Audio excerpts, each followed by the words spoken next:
It's a story of Joan Huang in school. Well, there she is, wondering what it takes to become prom queen.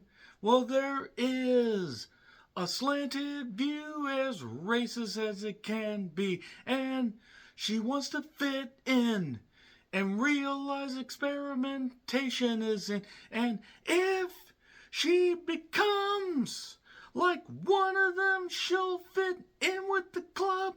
She's all white now. Oh, it's slanted. She's all white now.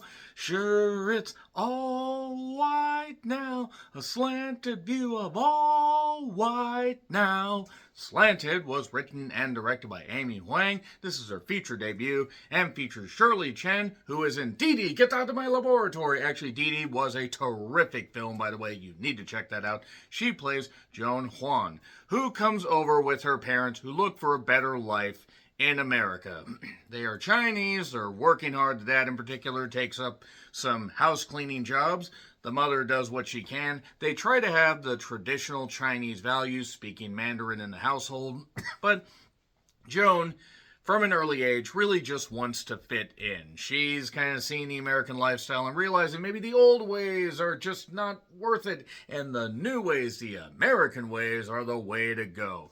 The only way that she can fit in, even though she has a friend, Brenda, played by the girl that was in Freakier Friday, by the way, the one that plays one of the daughters. I'm not going to try to pronounce her name because I don't want to mess it up. But I think she actually shows potential as an up-and-coming actress. She sees the good in Joan.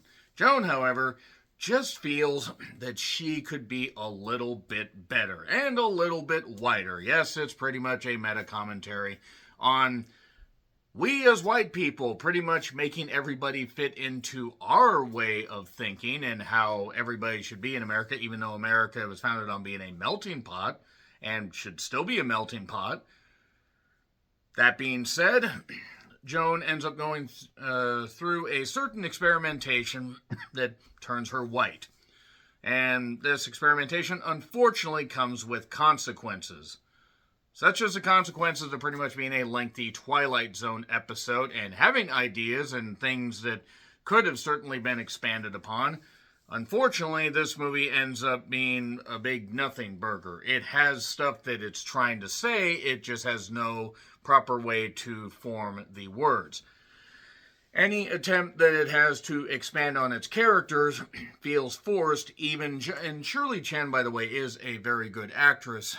But the character Joan, you don't really have any reason to root for or against her. You feel bad for anybody that she, might try to leave in her wake because she just desperately wants to fit in. And that's not even a spoiler. That's shown, 1, in the poster, 2, in the trailer. But the thing is about this movie, it doesn't have enough to say. It hasn't already been said in other movies. As far as becoming somebody different just to fit in, The Ugly Stepsister did it better.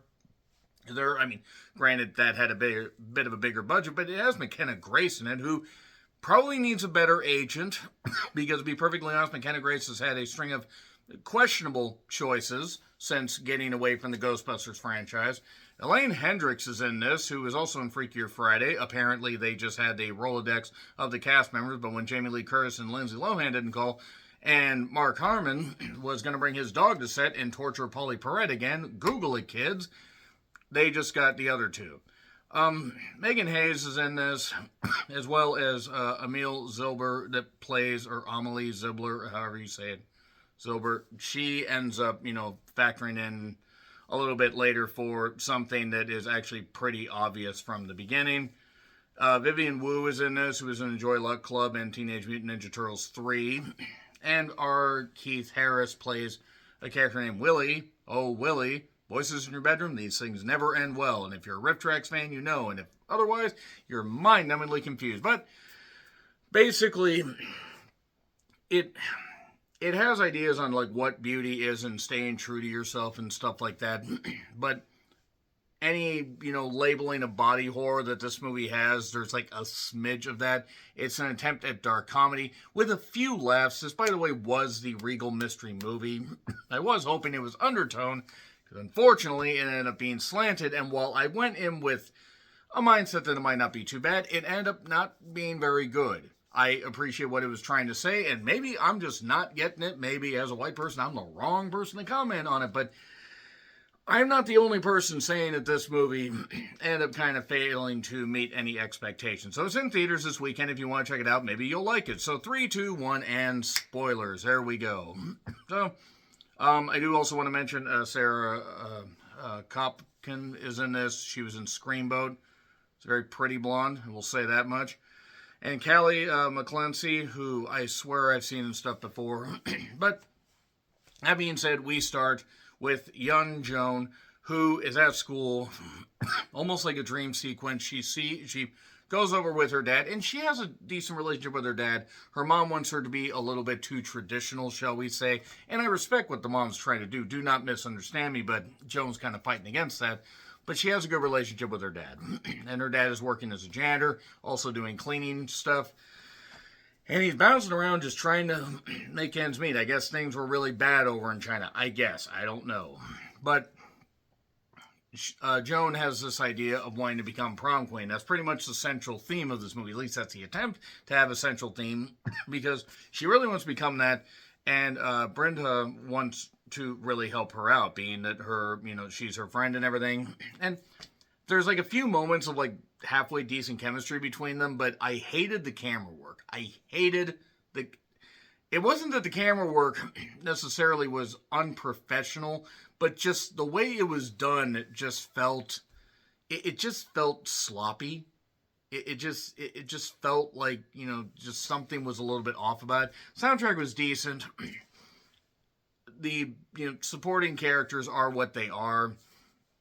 We, go a bit before we even get to where she decides to, go through and turn white. And there are questions about that. She uses a white filter to look a little bit better. She also bleaches her hair, but her roots are showing. And this company named Ethnos, basically Ethnos Inc., that is, keeps contacting her saying, oh, you're in the top 1% this thing, like a spam deal. And they're stalking women and everything, to make them look better. And they're stalking people in general, by the way.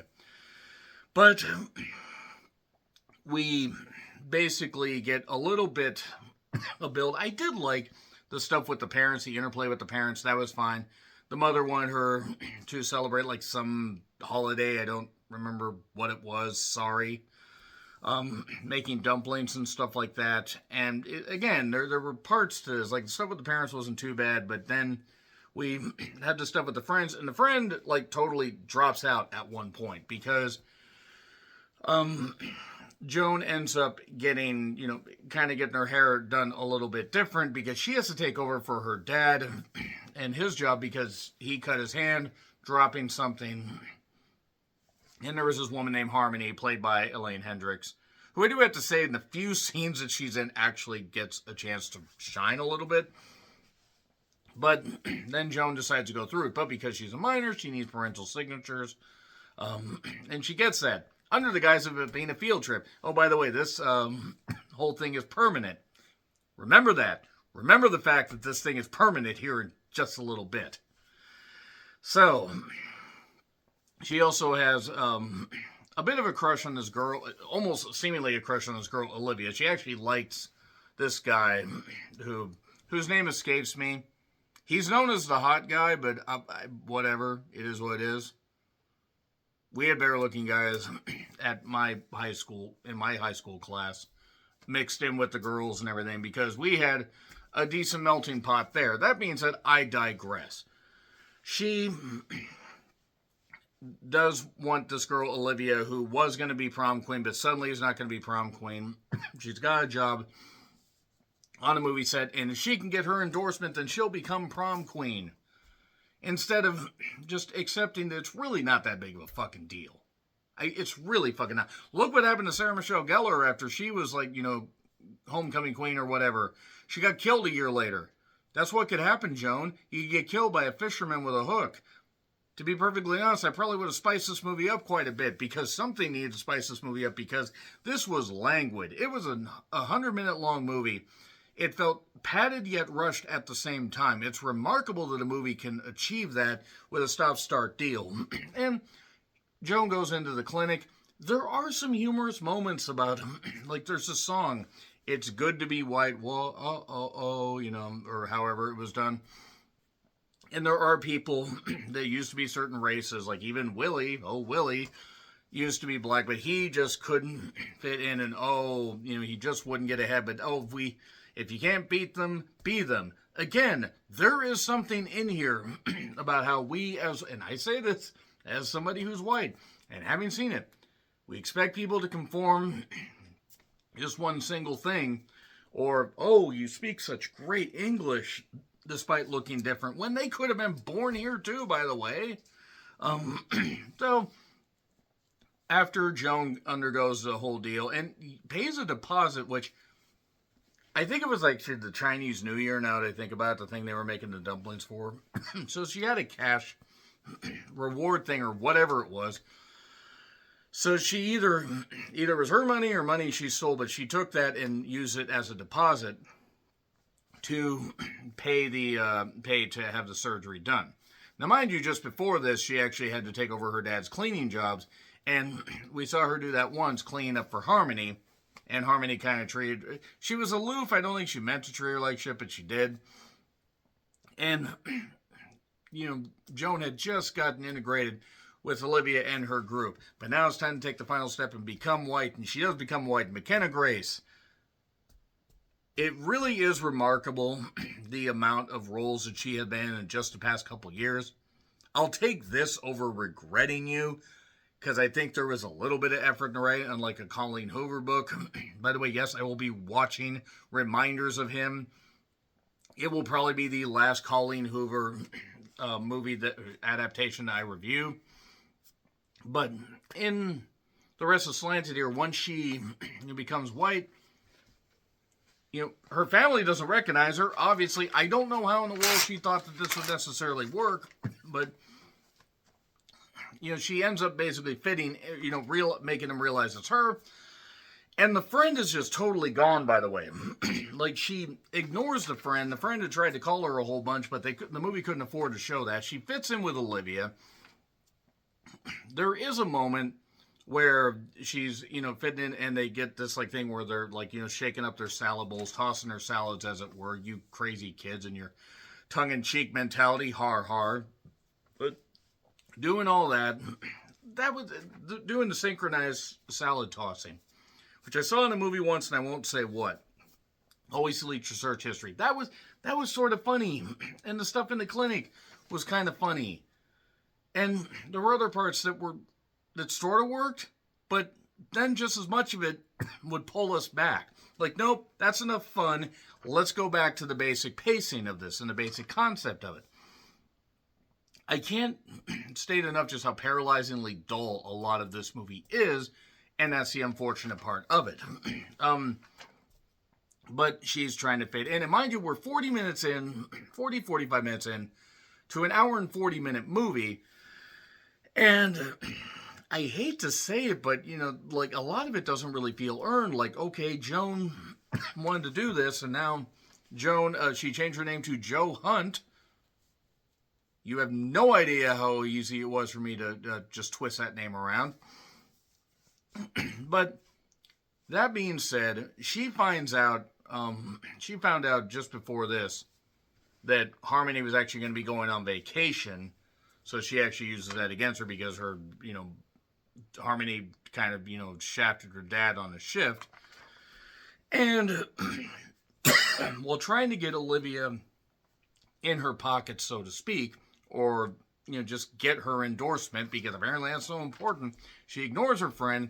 Her friend recognizes, by the way, that it's her, even though she doesn't understand what happened.